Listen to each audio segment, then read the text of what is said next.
남양주 온누리 교회 하면 저에게 있어서 개인적으로는 딱 한 가지 단어가 떠오르는데 고향과 같은 곳이다 그런 생각이 듭니다. 사실은 몇 주 전부터 여러분들 오신다는 소식 듣고 계속 묵상했던 것 중에 하나가 저희 가족, 특별히 저희 가정이 느끼는 어떤 이미지 그런 것들이 있었어요. 그것이 바로 뭐냐면 고향 같은 곳이다. 왜냐하면 저희 가정에 있어서는 사실 저희 아내랑 결혼하고 2006년도에 결혼하고 오남의 첫 가정을 시작했던 곳이 바로 오남에 있는 신우 아파트 였습니다.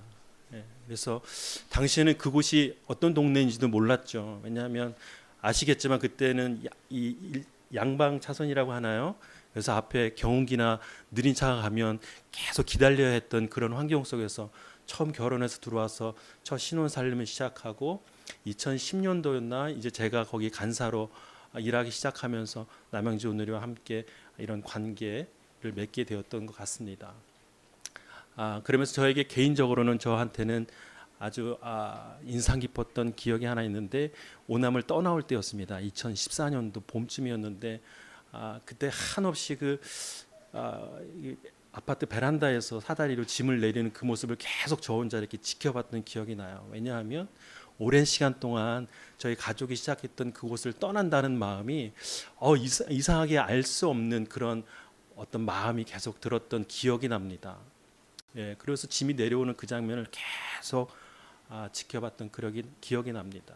이처럼 남양주 온누리 교회는 그냥 제가 사역했던 여러 교회 중에 한 교회가 아니라 저에게 있어서만큼은 고향과 같은 곳이다 그런 생각이 강하게 듭니다. 특별히 그 시간이 저에게는 굉장한 가난한 시간이었어요. 아마 이곳에 앉아 있는 오남 식구들 중에서도 저와 얼굴 붉혔던 일이 있으셨는지는 모르겠으나 그때 저에게 있어서는 굉장히 가난한 시기였습니다. 물질적으로도 그렇고 환경적으로도 그렇고 영적으로도 그렇고 굉장히 가난했던 시기, 전도사의 그런 생활이 너무나 팍팍해서 어쩔 수 없이 간사를 시작했던 그런 상황이었기 때문에 굉장히 방어적이었고 굉장히 어려웠던 시기였습니다. 그런데 여러분도 아시겠지만 가난할 때 하나님께서는 우리를 부욕해 하십니다. 그래서 그 어려울 때 하나님을 깊이 만나고 특별히 하나님이 보내주셨던 많은 성도님들을 만났던 기억이 있어요. 여기 앉아 계신 여러분 한 분 한 분이 저에게는 다 그런 분들입니다. 이호선 집사님뿐만 아니라 우리 김희선 집사님, 제가 또 이름을 또 미리 공부했잖아요. 백상호 목사님처럼 이름을 기억하지 못해서 얼굴은 다 아는데 그래서 미리 사진 수첩이 있더라고요. 버리지 않고 놔뒀는데 그것을 보면서 일일이 다 공부를 했어요. 그래서 새로 오신 분들은 제가 잘 모르지만 여기 앉아 계신 분들 중에는 제가 다 기억합니다. 우리 권대호 집사님, 제가 웃는 거 보기 힘든 분, 아까 이렇게 김지섭 씨나 얘기하면서도 참 그때도 웃는 거 한번 보기가 힘들었던 기억이 나고, 우리 이원지 집사님도 항상 조용히, 그렇죠? 어느 순간 보면 어디 계세요. 그랬던 기억도 나고, 참 남양주 온누리가 저에겐 그런 교회였어요. 우리 아내한테는 특별히 우리 김기선 집사님 맞나요? 네, 우리 둘째 윤찬이의 선생님이셨거든요. 그래서 아내가 막 얘기하면서 또 추억하더라고요. 이 이야기를 장황하게 하는 이유가 있습니다. 여러분, 우리가 살면서 우리에게도 각자 고향의 이미지가 있습니다. 그렇죠? 우리가 태어난 곳이 있고 고향의 이미지가 있습니다. 고향이라는 것에 대한 이미지가 우리에게는 어떻게 다가옵니까? 굉장히 포근한 마음이 듭니다. 그렇죠? 어미의 품처럼 따뜻한 마음도 들고 넉넉한 마음도 듭니다. 그래서 고향은 우리에게 물론 다 그런 것은 아니겠지만 모든 사람들에게 위로와 격려, 회복이 있는 곳이 아마 고향이 아닐까 그런 생각이 듭니다. 그래서 마음에 부채가 있는 것도 고향이 아닐까 그런 생각도 듭니다. 열심히 일하고 또 그 어려운 중에서도 명절이 되면 그렇게 굳이 꾸역꾸역 고향을 찾아가는 이유가 있는 것처럼 고향은 우리 모두에게 그러한 이미지로 다가옵니다. 고향이 왜 우리에게 그런 이미지일까 생각해 보면 우리 타향살이가 너무나 힘들기 때문에 그렇죠?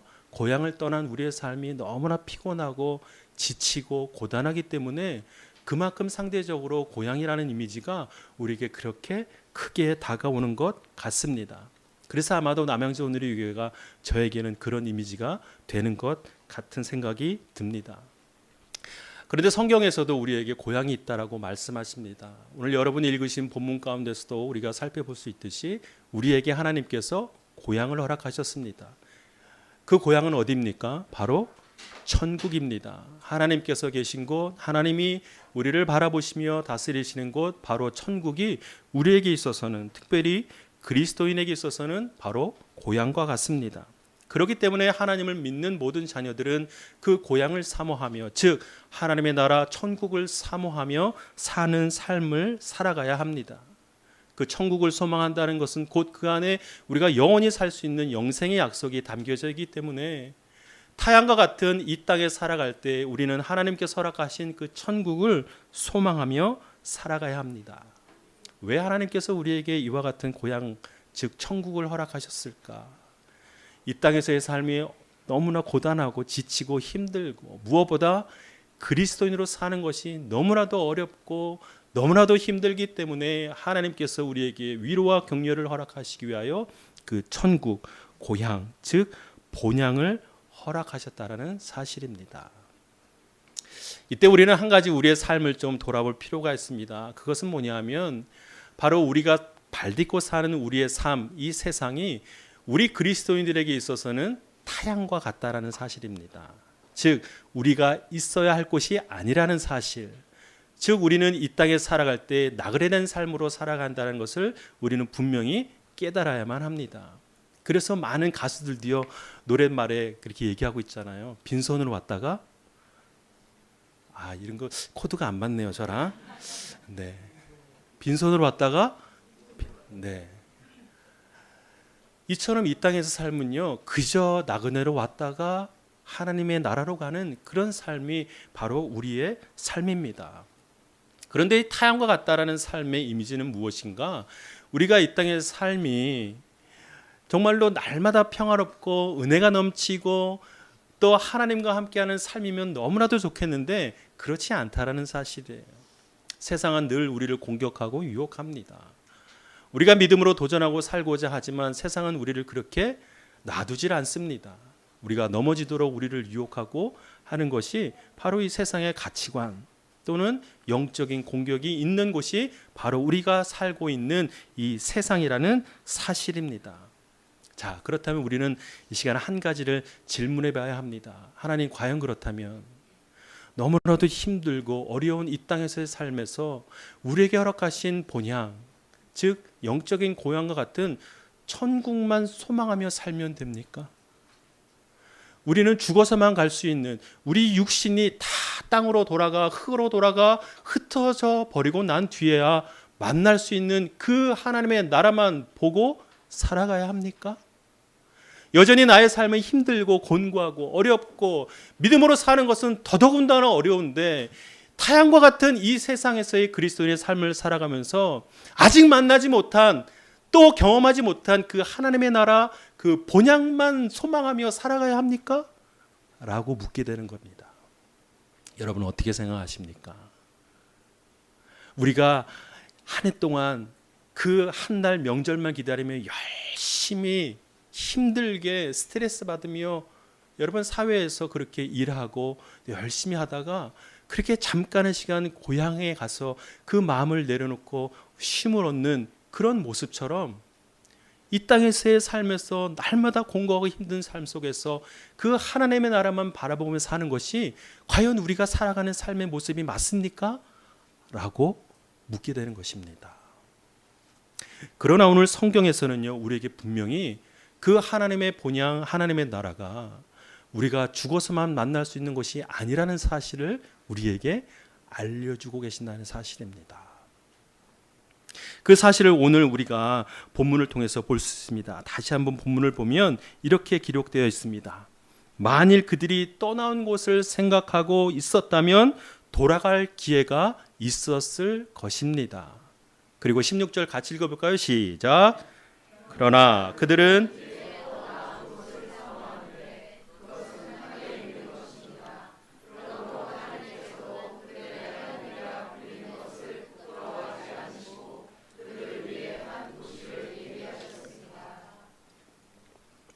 하나님께서는 그 더 나은 본향을 사모하는 모든 자녀들에게 무엇을 예비하셨다? 한 도시를 예비하셨다는 사실입니다. 그들은 이미 육신의 몸을 입고 사는 이 땅에서 돌아갈 곳이 있었던 사람들이었어요. 그들이 이미 발붙이고 살았던, 부모님이 계시던, 자기가 태어난 곳이 있었던 사람이었음에도 불구하고 그들이 그곳으로 돌아가 위로와 격려를 얻을 수 있는 곳이 있었음에도 불구하고 그들은 무엇을 사모했다? 더 나은 본향이 있음을 그들이 믿고 사모했다는 사실입니다. 그러한 그들의 모습을 보면 하나님께서는 오늘 그들에게 허락하신 것 하나 뭐예요? 한 도시를 예비하셨다. 여기는 도시라고 번역되어 있지만 하나님께서는 이미 그들이 살고 있는, 그들이 발딛고 살고 있는 그 땅 가운데 하나님의 나라, 하나님의 통치와 다스림이 있는 그 나라를 허락하셨다는 사실, 다시 말하면 더 쉽게 그들에게 또 다른 고향, 진정한 고향을 그들에게 허락하셨다라는 사실입니다. 우리 그리스도인들은 이 땅에서 타향과 같은 영적인 삶을 살아갈 때에 우리에게 허락하신 그 하나님의 나라, 그 본향을 온전히 누리며 경험하며 살아가야만 합니다. 이것이 하나님이 우리에게 허락하신 고향이에요. 그저 우리가 죽어서만 갈 수 있는 그 나라가 아니라 이미 임한 그 나라, 이미 하나님께서 우리와 함께 하시고 우리를 안아주시며 위로와 격려와 회복이 있는 곳, 그 나라가 이미 여러분이 살고 있는 여러분의 삶의 자리에 임한 줄로 믿습니다. 이것을 우리가 바로 알아야 합니다. 그래야지만 정말 타향살이 같은 우리의 그리스도인의 삶에서 우리가 그 안에서 위로와 격려와 능력과 힘을 얻을 수 있기 때문에 그렇습니다. 여전히 피곤하고 여전히 실족하고 낙심하고 힘들어하는 우리 그리스도인의 삶에서 언제 만날 수 있나 그 천국만 소망하는 것이 아니라 이미 우리에게 허락한 그 하나님의 나라 본향이 이미 허락되었다는 사실을 우리는 깨달아야 할 것입니다. 그것이 무엇을 통해서 우리에게 허락되었습니까? 예수 그리스도를 통해서 허락되었다는 사실. 그 한 분 아들 예수 그리스도를 통하여 그를 믿는 모든 자들에게 하나님께서 그 본향, 고향과 같은 곳을 허락하셨다는 사실이에요. 그래서 이 말씀을 묵상하다 보니까 이런 생각이 번뜩 들더라고요. 저에게 있어서는 어떤 고향이 따로 있잖아요. 그 고향을 떠나서 저는 타향에서 살고 있잖아요. 그런데 곰곰이 생각해 보니까 저희 자녀들에게는 제가 있는 곳이 어디예요? 고향이에요. 그렇잖아요. 여러분 고향이 뭐예요? 본향이 뭐예요? 본적이라는 말은 들어보셨죠? 그래서 그 본이 나의 근본이 있는 곳, 나의 조상과 아비가 있는 곳, 그래서 본향이에요. 나는 비록 다른 곳에서 타향살이를 하고 있으나 내가 있는 곳에서 나의 자녀들은 그곳이 곧 본향이라는 사실입니다. 그 한 분 아들 예수 그리스도를 우리 모든 자들에게 보내주셨을 때 그를 믿는 모든 자들에게 하나님께서 그곳이 하나님의 나라가 되게 하는 놀라운 복을 허락하셨다는 사실입니다. 여러분의 자녀들에게는 여러분이 있는 곳이 고향이듯이 그 예수 그리스도를 믿는 자들에게는 그 하나님의 나라가 임하는 그 놀라운 복을 얻게 되었다는 사실을 믿는 우리 모두가 되기를 바랍니다. 그것을 위해서 성령 하나님께서 우리와 함께 하심으로 도우십니다. 우리가 속한 곳이 하나님의 나라인 것을 날마다 깨닫게 하시며 인도하십니다. 그러니 여러분 이제는 다른 것을 찾지 마십시오. 어디 가서 내가 위로를 얻고 어디 가서 내가 회복하고 격려를 받을까? 특별히 세상 가운데 나가지 마십시오. 또 다른 어떤 영적인 고향을 찾아 헤매지 마십시오. 이미 예수 그리스도를 통하여 우리에게 허락된 그 본향, 그 하나님의 나라를 사모하고 그 나라를 경험하는 우리 모두가 되기를 주님의 이름으로 축복합니다. 무엇보다 여러분 그 본향을 소망해야 합니다. 오늘 나온 본문 가운데 중요한 표현이 있어요. 더 나은 본향을 사모한다. 하나님께서는 분명 그 나라를 사모하는 자들을 기뻐하시며 그 나라를 통하여 임재하시는 줄로 믿습니다. 우리가 다 똑같은 모양으로 이곳에 앉아 있지만 우리의 영이 하나님을 진정으로 사모할 때 그 심령을 건드시고 하나님께서 만지시는 것처럼, 그렇죠? 우리가 하나님을 더욱 사모하고 무엇보다 우리가 그 나라를 더욱더 간절히 소망하며 사모할 때 하나님께서 그 나라를 우리에게 허락하시는 줄로 믿습니다. 여러분, 제가 장례를 이제 저도 많이 치러봤잖아요. 장례를 치르다 보면 여러 가지 상황들을 만나게 되는데 한 가지 인상 깊었던 장례식이 있었어요. 그 장례식이 어떻게 인상 깊었냐면 그 장례식에 들어가면 뭐 1호, 2호 막 이렇게 있잖아요. 여러 방이 있는데 방 안에서 막 왁자지고 웃음소리가 막 나오는 거예요. 옛날식으로 따지면 권사님 그렇잖아요. 거기는 욕먹을 집이거든요. 곡소리가 나오고 이래야 상갓집 같고 저기 참 효자가 있다, 효녀가 있다 이렇게 얘기하는데 웃음소리가 막 그 문을 넘어가는 거예요. 근데 아니나 다를까요? 제가 장례를 인도하는 집이 바로 그 집인 거예요. 들어가기가 막 힘든 거죠. 가서 어떻게 되나, 이거 솔직히 죄송합니다, 미친 거 아니야? 이런 생각이 들었거든요. 제가 경험했던 장례식장과는 전혀 분위기가 다르게 너무 즐겁고 기뻐하는 거예요. 그런데 딱 들어가 봤더니 거기 5형제 중에서 한 명도 빠짐없이 다 하나님을 믿는 가정인 거예요. 그 5형제의 아버지가 이제 소천하신 거죠. 그런데 그 형제들이 가만히 이제 장례 예배를 마치고 나서 앉아서 교제를 하는데 제가 물어봤죠. 어떻게 이런 분위기가 가능합니까? 저는 도저히 이해가 안 되는데요. 그런데 그들의 고백이 이런 거예요. 기쁘다 그러는 거죠. 너무 감사한 거죠. 아버지께서 이 땅에서 열심히 일만 하시고 고단하셨는데 이제 하나님 만나러 가셨으니 얼마나 감사한 일이에요. 너무나 기쁜 일이죠. 라고 이야기하는 걸 듣고 저의 부족함을 그 자리에서 깨닫게 됐던 그런 경험이 있습니다. 여러분, 우리가 장례식을 마치면서 발인 예배를 뭐라고 얘기하냐면 천국 환송 예배라 그래요. 환송이 뭐예요? 기쁜 마음으로 잘 가 이러잖아요. 우리의 믿음이 그렇거든요. 그리스도인의 모습이 이렇거든요. 사랑하는 여러분, 우리가 죽어서만 갈 수 있는 그 나라만 사모하는 것이 아니라 이 땅에서 사는, 특별히 하나님의 나라를 누리며 경험하는 삶을 더 사모하고 더 기뻐하고 더 즐거워하는 우리의 삶의 모습이 되기를 정말 간절히 바랍니다. 그것이 정말 우리가 천국을 누리는 삶, 또 본향을 사모하는 삶인 줄로 믿습니다. 그런 사람들 보면요, 달라 보여요. 저도 좀 바뀌지 않았나요? 대답이 시원치 않네요. 네. 이따 말하다 보면 좀 달라진 걸 경험하실 거예요. 예전에는 굉장히 경계적이었고, 그죠? 뭐 참 이렇게 막 좀 딱딱하고 그랬는데 이제는 안 그렇거든요. 아까 큰 아이가 저보고 그러더라고요. 아빠 오늘은 울지 마 그러더라고요. 요즘 이렇게 드라마만 봐도 눈물이 나고.